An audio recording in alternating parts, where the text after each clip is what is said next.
দোয়া কবুলের লক্ষণগুলো কি কি, অর্থাৎ আমার যে দোয়া কবুল হয়েছে তা বুঝবো কিভাবে? টিকটিকি ঠিক ঠিক শব্দ করলে কি লা হাওলা ওয়ালা কুওয়াতা ইল্লা বিল্লাহ পড়তে হয়? কাপড়ে বুকের দুধ লাগলে কি সেই কাপড় পরে নামাজ আদায় হবে? মৃত ব্যক্তির দোষ বা তার কোনো খারাপ কাজের ব্যাপারে কথা বললে কি মৃত ব্যক্তির কবরে আযাব হতে পারে বা কবরে আযাব বেড়ে যায়? সুফি আক্তার সুমি আপনি লিখেছেন, দোয়া কবুলের লক্ষণগুলো কি কি, অর্থাৎ আমার যে দোয়া কবুল হয়েছে তা বুঝবো কিভাবে? এ ব্যাপারে হাদিস থেকে সুস্পষ্ট কোনো বর্ণনা বা বক্তব্য পাওয়া যায় না যে এর মাধ্যমে আপনি নিশ্চিত হয়ে যাবেন যে দোয়া কবুল হয়েছে। তবে সাহাবা ইকরামের অনেকের অভিজ্ঞতার আলোকে তারা অনেক আলামতের কথা বলেছেন। যেমন কোনো সালাফ, কোনো সাহাবী থেকে বর্ণিত হয়েছে যে আপনি কোনো দোয়া করার পর যদি আপনার চোখের পানি চলে আসে, মনটা ভালো হয়ে যায়, আপনার দোয়ার কারণে আপনি বিনয় অবনত হয়েছেন, আপনার কায় মনোবাক্যে আপনি দোয়া করতে পেরেছেন এবং মনোযোগ খুব বেশি চলে এসেছে এবং আল্লাহর সাথে কানেক্টেড খুব হয়ে গেছেন, একটা ভালো লাগা কাজ করছে, তাহলে সেই দোয়াটা কবুল হয়েছে বলে আপনি সুধারণা করতে পারেন। আর একটি কথা আমাদের জেনে রাখা উচিত, তা হলো দোয়া কবুলের মানে কিন্তু এই নয় শুধুমাত্র যে আমি যা চাইলাম হুবহু তা পাইলাম, এটাই একমাত্র দোয়া কবুল নয়। দোয়া কবুলের আরও ফরম্যাট আছে। আমি আল্লাহর কাছে সুনির্দিষ্ট কোনো কিছু চাইলাম, সেটা পাওয়াটা যেমন দোয়া কবুল। আমি যা চাইলাম সেটা পেলাম না, কিন্তু আল্লাহ তাআলা এই চাওয়ার কারণে ইবাদত করা, চাওয়া একটা ইবাদত, দোয়া একটা ইবাদত, এর কারণে আল্লাহ তাআলা আমার জন্য একটা সওয়াব সংরক্ষণ রাখলেন, আখিরাতে সেই সওয়াবটা দিলেন, সেটাও কিন্তু দোয়া কবুল। এবং কোনো হাদিসে আছে যে সেই কবুলের ফলে বান্দা যখন দেখবে যে অনেক আমল, অনেক সওয়াব পাচ্ছে আখিরাতে, সে আল্লাহকে জিজ্ঞাসা করবে যে আল্লাহ এই সবগুলো কোত্থেকে এলো, আমি তো এই আমলগুলো করিনি, এত আমল করিনি। তখন আল্লাহ তাআলা বলবেন যে তোমার দোয়া দুনিয়াতে যেগুলো করেছ সেগুলোর অনেকগুলো আমি দুনিয়াতে দেইনি, তোমার কাঙ্ক্ষিত বিষয়টা, তার জন্য সব রেখে দিয়েছি। বান্দা তখন আশা করবে এবং আক্ষেপ করবে যে আল্লাহ কেন আমার অন্য সব দোয়াগুলো কবুল না হয় এরকম সওয়াব আমার জন্য রেখে দেওয়া হলো না, যেটা অনন্ত অসীম কালের জন্য আমার কাজে আসবে। তো এখান থেকে বোঝা গেল যে দোয়া কবুল হওয়া মানে শুধুমাত্র কাঙ্ক্ষিত জিনিস পাওয়া নয়। আমরা দোয়া করতে থাকবো, দোয়ার শর্ত পূরণ করে দোয়া করলে দোয়া কবুল হয়েছে হবে, এই সুধারণা আমাদের মধ্যে থাকতে হবে। আপনি হালাল উপার্জন করবেন এবং হারাম কোনো বিষয়ে দোয়া করবেন না, বৈধ বিষয়ে দোয়া করবেন, কায় মনোবাক্যে দোয়া করবেন আল্লাহর কাছে।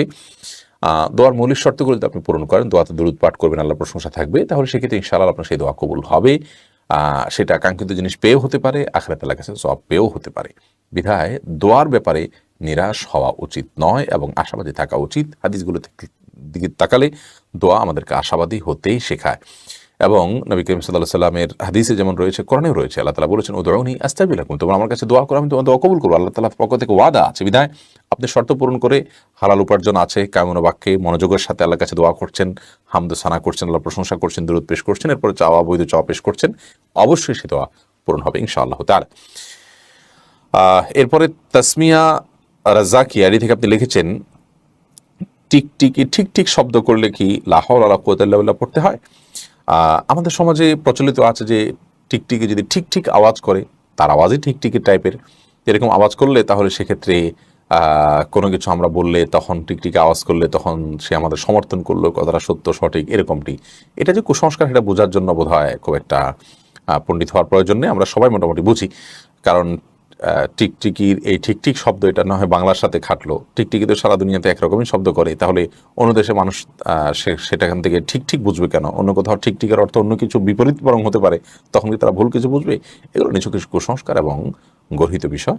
আর টিকটিকির ঠিক ঠিক আওয়াজ শুনলে লা হাওলা ওয়ালা কুওয়াতা ইল্লা বিল্লাহ পড়ার কথাও কোনো হাদিস দ্বারা প্রমাণিত নয়। এটি সম্পূর্ণ ভুল এবং ভ্রান্ত বিশ্বাস আমাদের। তবে হ্যাঁ, আমরা লা হাওলা ওয়ালা কুওয়াতা ইল্লা বিল্লাহ এটা অত্যন্ত গুরুত্বপূর্ণ আমল হিসাবে আমরা যখন সুযোগ আমরা পড়ব। বিশেষ করে হাদিসে আসছে এটাকে কানজুম মিন কুনুজিল জান্নাহ বলা হয়েছে। নবী সাল্লাল্লাহু আলাইহি ওয়াসাল্লাম বলেছেন লা হাওলা ওয়ালা কুওয়াতা ইল্লা বিল্লাহ, এটা হলো জান্নাতের যে ভান্ডারসমূহ আছে, এই ভান্ডারসমূহের মধ্যে থেকে একটা হলো এটা। অতএব এই দোয়া পড়লে জান্নাতের এই ভান্ডারসমূহের অধিকারী আমরা হতে পারবো। বিশেষ লা হাওলা ওয়ালা কুওয়াতা ইল্লা বিল্লাহ এটা আমরা পাঠ করব, সেটি আরেক বিষয়। আমিনা সওদাগর আপনি লিখেছেন শবরাত সম্পর্কে কিছু বললে ভালো হয়। বোন আমিনা, শবরাত সম্পর্কে এর আগে আমরা বিভিন্ন সময় বলেছি। খোলাসা কথা হলো লাইলাতুন নিসফি মিন শাবান এই নামটি হাদিস দ্বারা বর্ণিত। এই রাত মধ্য শাবান রজনীকে শবে বরাত বলাটা আমাদের সমাজের প্রচলন। হাদিসের ভাষ্য হলো মধ্য শাবানের রাত, আমরা সেইটা বললে অধিকতর ভালো হয়। কারণ হলো এর নামের কারণে আমাদের চিন্তা চেতনা অনেক ভুল বিষয় চলে আসে। মধ্য শাবান রজনী, এই রজনীর ফজিলত মোটা দাগে প্রমাণিত। যে হাদিসগুলো আছে, অনেকগুলো হাদিস, তার অনেক বেশিরভাগই দুর্বল হলেও সেগুলোর একটি অপরটিকে শক্তিশালী করে এবং কোনোটি গ্রহণযোগ্যতার লেভেল পর্যন্ত যায়। সবগুলো মিলিয়ে যে বিষয়টি সাবেত হয় তা হলো লাইলাতুন নিসফি মিন শাবান বা মধ্য শাবান রজনী রাতটি একটি ফজিলতপূর্ণ রাত। তবে ইসলামের যে ফজিলতপূর্ণ রাতগুলো আছে, যেমন লাইলাতুল কদরের কথা আমরা জানি, রমজানের শেষ দশকের বেজোড় রাতগুলোর কথা আমরা জানি, তন্মধ্যে এই লাইলাতুল নিসফে শাবান বা মধ্য শাবান রজনী সেগুলোর তুলনায় অনেক সাধারণ রাত।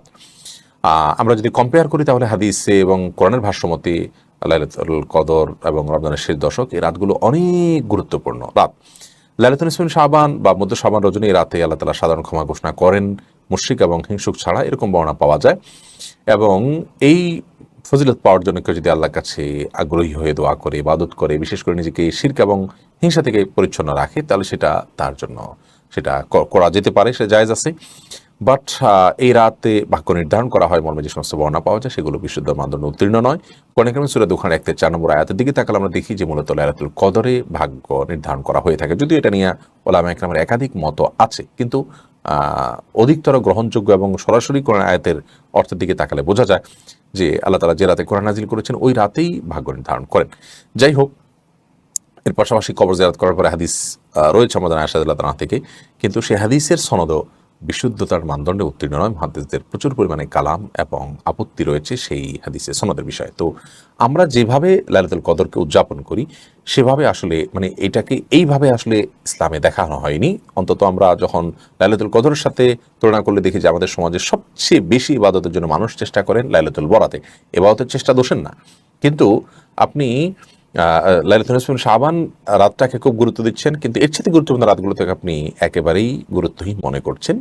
এটা একটা ভুলের জায়গা, এটাখানে কারেকশন আমাদের করতে হবে। অতএব এ রাতের ফজিলতকে একেবারে অস্বীকার করা যেমন সঠিক নয়, আবার এ রাতকে সকল রাতের শ্রেষ্ঠ রাত হিসেবে বানানোটাও সঠিক নয়। এ রাতে হালুয়া খাওয়া, নবী সাল্লাল্লাহু আলাইহি ওয়াসাল্লাম দাঁত ভেঙে হালুয়া খেয়েছেন, সেজন্য তার অনুকরণে হালুয়া খাওয়া ইত্যাদি অনেক কথা প্রচলিত আছে, সেগুলো গর্হিত এবং ভুল ভাল কথা, এগুলোর কোনো বিশ্বস্ত এবং গ্রহণযোগ্য কোনো সূত্র নেই।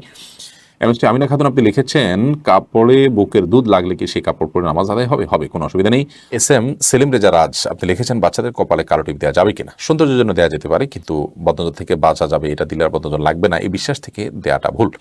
আবিদের সুলতানা ঝুমুর আইডি থেকে আপনি লিখেছেন, কোনো মৃত ব্যক্তির দোষ বা তার কোনো খারাপ কাজের ব্যাপারে কথা বললে কি মৃত ব্যক্তির কবরে আযাব হতে পারে বা কবরে আযাব বেড়ে যায় না? এরকম কোনো কথা নেই।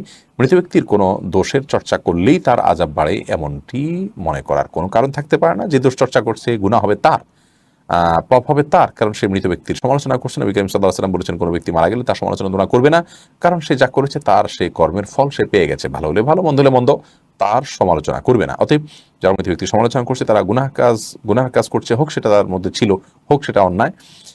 ব্যক্তির সমালোচনা তার মৃত্যুর পর করা অনুচিত এবং গুনাহের কথা, সেটি তাদের গুনাহ হবে, কিন্তু মৃত ব্যক্তির এর কারণে গুনাহ হওয়ার কোনো কারণ নেই।